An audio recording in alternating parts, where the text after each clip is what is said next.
Pessoal, a aula de hoje vai ser sobre fluxo de energias nos ecossistemas. Então, nessa aula, nós vamos tratar dos tópicos, falar sobre produção primária, produção secundária e falar um pouco sobre níveis tróficos. Bom, então, começando do começo, que são os produtores primários? Eles são organismos que vão converter a energia abiótica em energia química. Ou seja, eles vão ser os organismos que vão conseguir capturar a energia que vai estar presente no ambiente abiótico, seja a forma mais comum, que são os organismos fotossintetizantes, que conseguem transformar a energia radiante vinda do Sol em energia química, seja por outros tipos de organismos, como os organismos quimiosintetizantes, que conseguem capturar energia a partir de elementos químicos inorgânicos. Mas o importante aqui é que esses organismos eles vão ser a porta de entrada da energia para os ecossistemas, ou seja, eles vão capturar essa energia de uma forma abiótica e armazenar ela na forma de biomassa, de energia química, energia presente nas ligações químicas de moléculas orgânicas. Então, a partir dessa transformação é que os outros organismos vão se tornar capazes de usufruir dessa energia. Então, é a partir desses organismos que a energia ela vai entrar em um ecossistema, certo? Então, esse processo nós chamamos ele de produção primária. Ou seja, como eu falei anteriormente, é o processo de síntese da matéria orgânica a partir de compostos inorgânicos realizado por organismos autotróficos. Então, esses organismos eles vão capturar a energia de forma inorgânica e transformá-la em matéria orgânica, geralmente na forma de biomassa. E a produtividade primária, quando vocês virem esse termo, a produtividade primária ela vai ser uma taxa, uma quantificação dessa energia assimilada. Então, quando vocês virem produção primária, é o processo de transformação de energia de uma forma inorgânica para forma de matéria orgânica ou de biomassa por organismos autotróficos, produtores primários, enquanto que a produtividade primária é a taxa no qual esse processo ocorre, ou seja, a quantidade de energia em uma determinada área ou volume, dependendo do seu objeto de estudo, em uma quantidade de tempo. Então, quantidade de energia ou quantidade de matéria orgânica produzida, dependendo da forma que se medir, por uma área ou volume em um determinado período de tempo, ok? É uma taxa. Então tá, voltando aqui para a produção primária. Quando a gente fala de produção primária, existem duas quantidades, duas formas de se medir essa produção primária. Primeiro tem a produção primária bruta, que é o total de energia assimilado pelo sistema. Então, esse é o total, antes de tudo, a capacidade de transformação de energia dos produtores primários, o qual você está olhando essa taxa de produção primária, essa produção primária. Então, ele vai dar uma ideia da eficiência desse processo de produção de energia. Então, o total de energia, quando se compara a quantidade que incide, que entra em um determinado sistema, a energia biótica que está lá presente.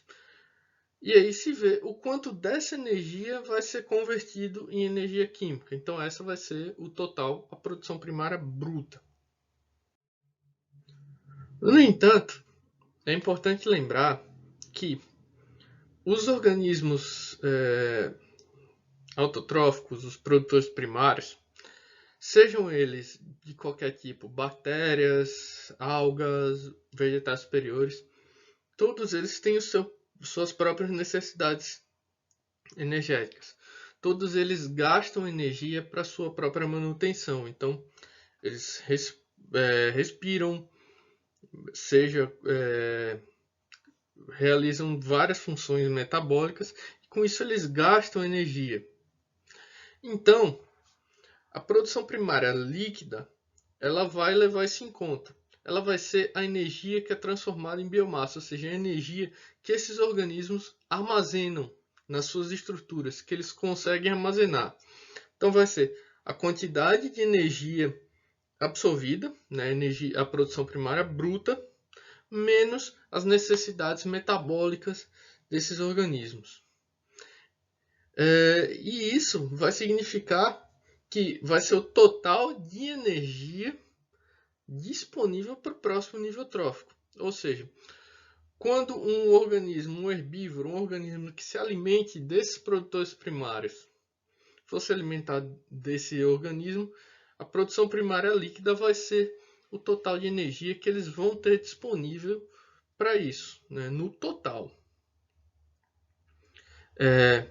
Como número mágico, eu vou falar um pouquinho mais quando eu chegar em níveis tróficos, mas como número mágico a gente geralmente considera como 10%, né, de um nível trófico para outro, ou seja, de toda a energia que um determinado organismo vai utilizar para se alimentar, que ele vai absorver no seu processo de alimentação, fotossíntese, o que quer que seja,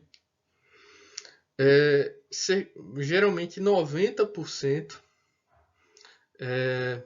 vai ser utilizada para sua manutenção e sobrando 10% que vai ser armazenado, que poderá ser utilizado caso algum outro organismo se alimente dele. Então aqui nós temos um esqueminha de tudo isso que eu falei até agora. Então, considerando como 100% a energia que vai incidir na atmosfera, cerca de 50% vai ficar da energia radiante vai ficar na atmosfera mesmo. Desses outros 50% que atingem o solo, que vão atingir esse vegetal, cerca de 45% vai ser refletida ou dispersa e somente 5% que vai ser transformada de fato pelo processo de fotossíntese em energia química, vai ser o total de energia da produção primária bruta. Desses, aqui está mostrando uma taxa de respiração relativamente baixa, né? Cerca desses 5%, 1 a 2,5%, ou seja, de 20 a 50% vão ser perdidos para a respiração da planta e com a produção primária líquida de 2,5% a 4% com relação ao total de energia radiante que incide nessa área. Então, as taxas variam um pouco, mas vocês entenderam que não é um processo 100% eficiente. Existe muita perda de energia pelas próprias leis da termodinâmica. Então, aqui é importante lembrar que a produção primária ela não só é limitada pela energia que vai incidir. O processo, por exemplo, de fotossíntese ele depende muito da presença de moléculas livres de carbono, né, geralmente na forma de CO2. Depende de água, de nutrientes para se formar as moléculas complexas onde essa energia vai ser armazenada.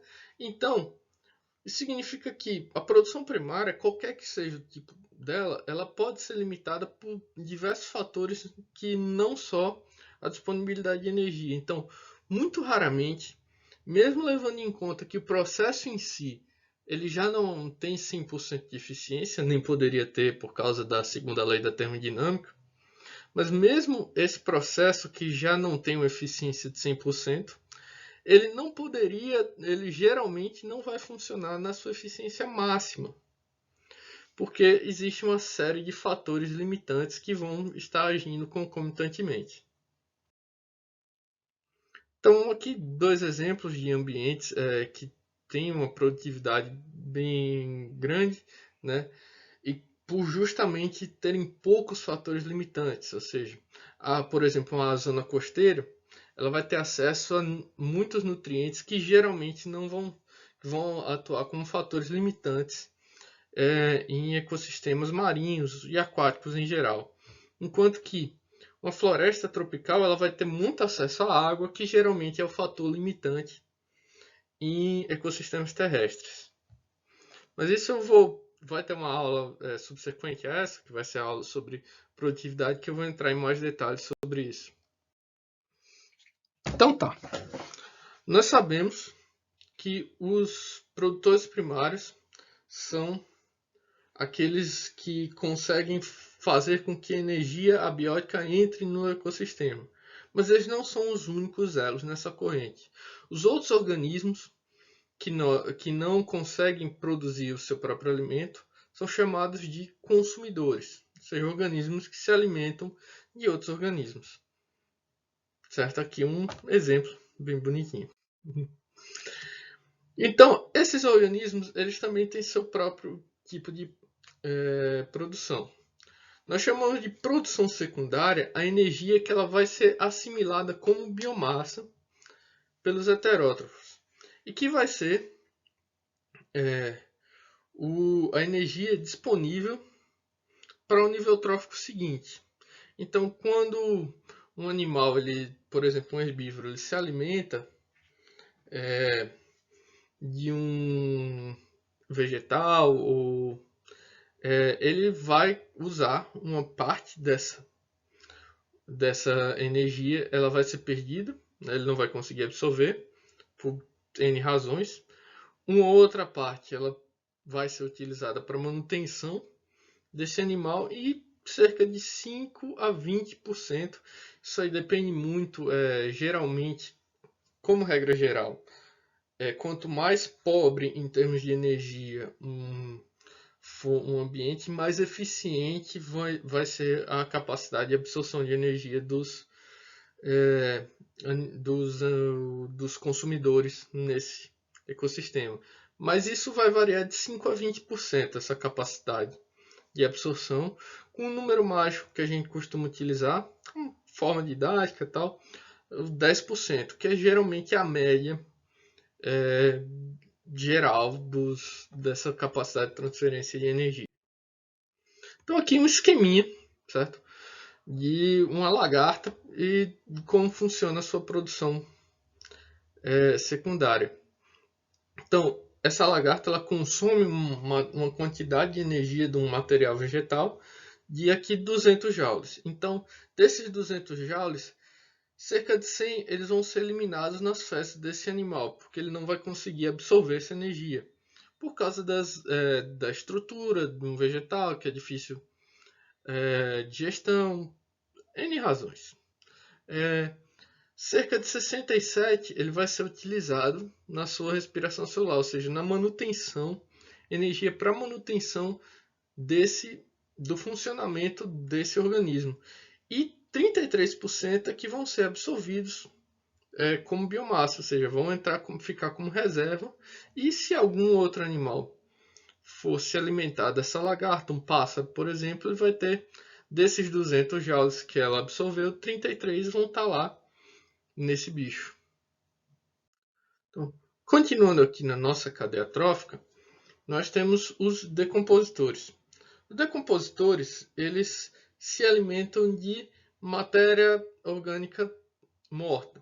Então, não apenas isso, mas também não apenas material realmente morto, que é perdido por um outro ser vivo, mas também o material que é excretado, né, os dejetos, material que não é absorvido por esses organismos. Os decompositores geralmente são micro-organismos, sendo a sua maioria fungos, protozoários e bactérias. E eles atuam em cadeia, então são organismos que, através de enzimas que eles adquiriram ao longo do tempo evolutivo, eles conseguem quebrar as moléculas orgânicas complexas que formam esse material. E aqui a gente geralmente, a maior parte do material que os decompositores eliminam são materiais de difícil digestão, como moléculas como celulose, por exemplo. Então eles conseguem quebrar essas moléculas e vão formando uma cadeia. Os organismos que quebram as moléculas mais complexas se alimentam da energia que é liberada nessa quebra. Essas moléculas que agora são mais simples, elas são quebradas por outros organismos e assim sucessivamente numa cadeia até que esse material em decomposição ele seja decomposto até a sua forma mais básica, que vai ser o gás carbônico. Então, os decompositores eles conseguem quebrar as moléculas complexas de carbono que são formadas ao longo pelos produtores e consumidores e vão quebrando, essa cadeia vai conseguindo quebrar essas moléculas até que elas sejam reduzidas até a sua forma mais simples, que é uma molécula de CO2, gás carbônico, e liberado de volta na atmosfera. Então, é importante aqui lembrar que, diferentemente do que vocês viram nas aulas anteriores, dos ciclos, que os átomos de carbono e de outros elementos eles vão sendo reutilizados, a energia ela só passa uma vez pelo sistema. Por quê? Por causa da segunda lei da termodinâmica. Então, essa energia ela vai sendo utilizada, vai sendo passando por processo de transformação e vai sendo liberada a energia mais concentrada, que vai sendo utilizada para trabalho, seja para manutenção desses organismos, seja para a criação de uma molécula complexa. Essa energia ela vai sendo liberada na forma de calor, até que seja utilizada e liberada nessa forma mais dispersa. Então, a energia ela é um fluxo, ela passa somente um joule de energia, ele não vai ser reciclado várias vezes. Ele pode ter um caminho complexo, mas ele, uma vez que é transformado de uma forma mais concentrada para uma forma mais dispersa, ele é liberado no ambiente por causa da lei da entropia. Então aqui um esqueminha de como funciona energeticamente isso tudo que eu falei, uma cadeia trófica. Então aqui temos no começo o total de energia assimilado por um vegetal, aí ele perde uma parte na respiração, quando esse material ele é consumido por um consumidor primário, um herbívoro, uma grande parte não é absorvida, porque é um material muito complexo, são moléculas muito complexas, de difícil digestão. Então, uma boa parte é perdida nas fezes, o resto, uma parte vai ser assimilada e outra perdida na respiração, e assim sucessivamente, como eu expliquei anteriormente. Então, aqui, gente, estou sugerindo esse artigo, vai junto da aula. É um artigo bastante interessante em português sobre como funcionam esses fluxos de energia em comunidades aquáticas, que é bem legal, então eu recomendo a leitura. E com essa imagem dos produtores primários no fundo do mar, quimiosintetizantes, eu me despeço. Até a próxima aula.